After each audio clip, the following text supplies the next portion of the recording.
భక్తుల మోక్షం మరియు దేవి అనుగ్రహంతో ఆధ్యాత్మిక వివరణల గురించి ఒక చిన్న కథ రూపంలో తెలియజేయాలనుకుంటున్నాను. ఒక గ్రామంలో పరమ భక్తురాలైన పార్వతి అనే మహిళ ఉండేది. ఆమె రోజు ఉషోదయాన భగవతిని ధ్యానిస్తూ అమ్మవారి పాదసేవలో నిమగ్నమై ఉండేది. ఆమె బంధువులు, స్నేహితులు అందరూ ఆమెను చూసి అనేక విధాలుగా అవమానించేవారు. ఆమెకున్న అనురక్తి, నిశ్చల భక్తిని వాళ్ళు అసహించుకునేవారు.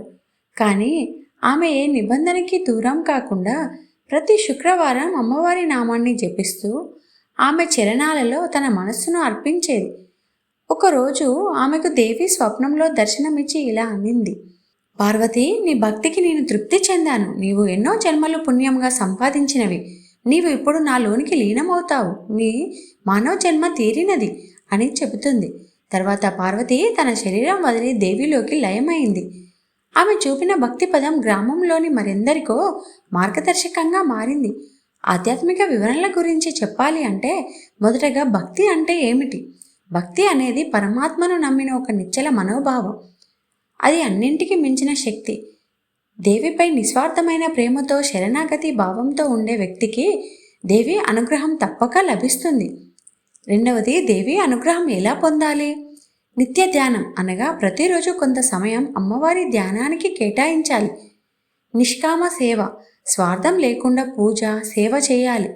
మాతృవాక్య నిష్ఠ, దేవి ఉపదేశాలను పాటించడం ద్వారా మన జీవితం పరిశుద్ధమవుతుంది. పరోపకార భావన, ఇతరుల్ని ప్రేమించడం, సహాయం చేయడం దేవి సంకల్పానికే సమానం. మూడవది, దేవి అనుగ్రహంతో ముక్తి ఎలా లభిస్తుంది? దేవి అనుగ్రహంతో మన కర్మబంధాలు తొలగిపోతాయి. మనసు అహంకారాన్ని వదిలి ఆత్మస్వరూపాన్ని తెలుసుకుంటుంది. ఈ జీవుడికి బ్రహ్మ జ్ఞానం కలిగితే మరలా జనన మరణాల చక్రంలో పడడు.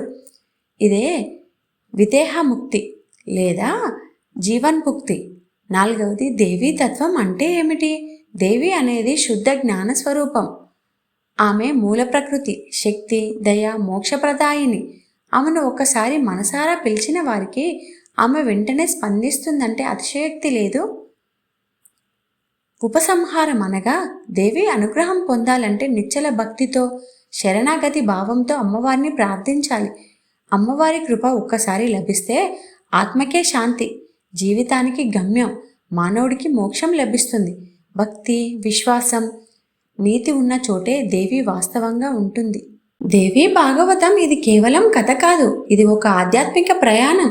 ఇది మానవుడి మనసులోంచి మాతృశక్తిని మేల్కొల్పే మార్గదర్శిని.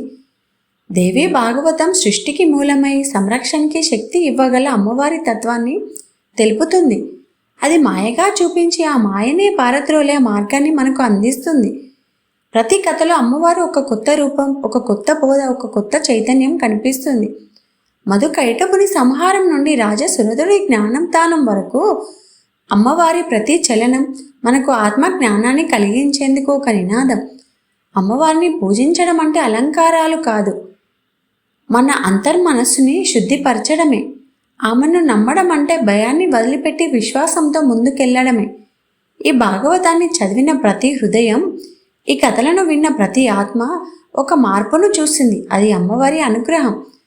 ఆమె మనిషిని దాసుడిగా చేస్తుంది, దాసుడిని యోగిగా చేస్తుంది, యోగిని జగతిలో లీనమైన జ్ఞాన స్వరూపుడిగా మారుస్తుంది. ఈ ముక్తికి ద్వారం భక్తి, ఈ మార్గానికి వెలుగు అమ్మవారి కరుణ. దేవి భాగవతం ముగిసినా ఈ తత్వం అక్షయంగా కొనసాగుతుంది.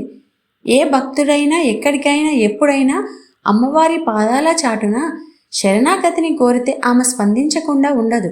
ఒకసారి ప్రేమగా పిలవండి అమ్మా అని. ఆమె గుండె ఉలికిపడి మన హృదయంలోకి వస్తుంది. ఈ భక్తి మంత్రం నిత్యం మన హృదయంలో ధ్వనించాలంటే మన జీవితం మొత్తం అమ్మవారికి అంకితం కావాలి. అందుకే ఈ శ్లోకంతో ఈ భాగవతం కాంతివంతంగా ముగుస్తుంది అనుకుంటున్నాను. యా దేవి సర్వభూతేషు శక్తి రూపేణ సంస్థిత, నమస్తస్యే నమస్తస్యే నమస్తస్యే నమో నమః. ప్రతి జీవిలో శక్తి రూపంగా నిలిచిన దేవికి మేము వందనం చేస్తాము, వందనం చేస్తాము, వందనం చేస్తాము. అమ్మా, నీవు లేనిదే ఈ జీవితం నిరర్థకం. నీ చరణాలకే మా ఆత్మ సమర్పణ. శుభం భూయత్. నేను ఈ వీడియోను AI ద్వారా రూపొందించాను. మీకు ఈ వీడియో నచ్చినట్లయితేనే లైక్ చేయండి, షేర్ చేయండి, సబ్స్క్రైబ్ చేయండి.